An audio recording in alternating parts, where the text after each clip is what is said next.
EAL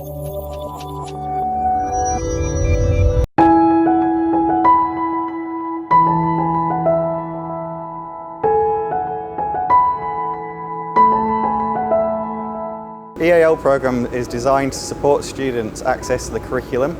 So in primary school they access the IPC and English National Curriculum, and in Key Stage 3 and 4 we support students access the English National Curriculum and the IGCSE program.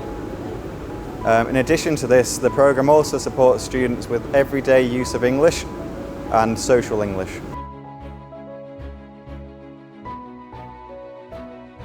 When students join Renaissance, they join a school where the language of instruction is English. So their language proficiency has to be a certain level to access the learning and also to access the environment, which is a social environment as well. So we provide support for students so they can access the curriculum whilst also accessing the social side of school, which is making friends and creating bonds for life.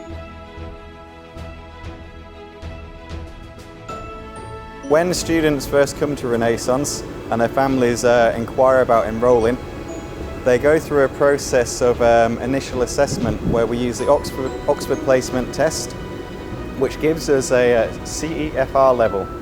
If a student is below a certain level, we then conduct a face-to-face interview. This interview takes place after the students have met with the heads of school and is usually implemented by either myself as the head of EAL or Mr. Nicholas or Mr. Nick as the head of Student Support Services. Once we've done this online assessment and a face-to-face assessment, we look at the results and we make a decision as to whether the student needs EAL support. In the primary school, we accept students with A0 and A1 levels of English, and in the secondary school, we look for a student to have A2 level of English. If they do not have an A2 level of English, at that stage, we offer the students additional EAL support.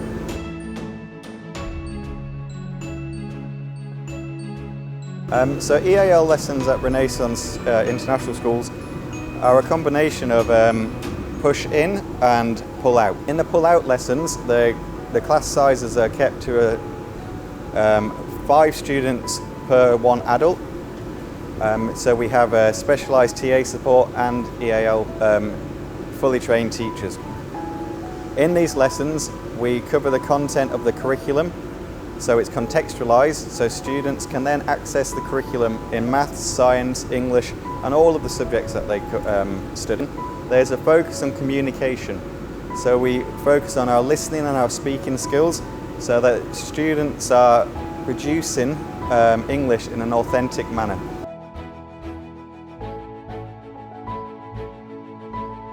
At Renaissance, we use the NASIA framework, which originates from England, and it is mapped towards the English National Curriculum.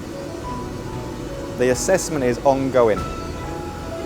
That means what we're looking for is authentic use of English as a language in spoken form, written form, and in the skills of reading and listening.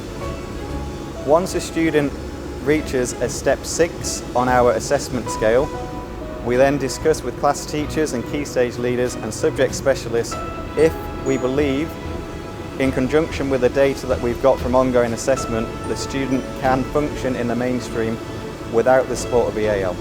After these discussions and review of the data, if we agree the student is ready to graduate, the student will graduate, but they will go into a 2-week trial where the EAL department and subject teachers monitor the student's progress to ensure that they can cope within the mainstream without our support. All the way through this process, parents are kept informed via email and via letter so that we know where our students are at and we can work in partnership together.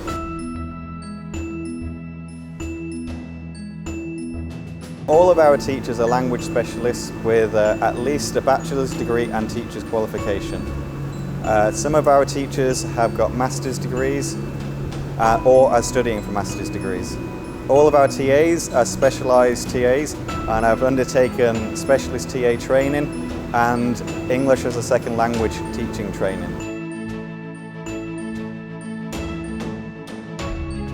As mentioned, EAL at Renaissance focuses on push in and pull out and a contextualised approach to teaching English. What that means is, when students are not in EAL lessons, which are a minimum of 5 hours per week, they also get in-class support. This in-class support is based on student need and student feedback and teacher feedback. What that means is we have specialist TAs as well as specialist teachers who can support in science, who can support in humanities, and who can support in IPC, maths, any subject that we believe the students may need support in. As mentioned, this decision is made based on teacher feedback as well as listening to student voice. So we actually ask the students where they need support, and where possible we provide that extra support in those lessons.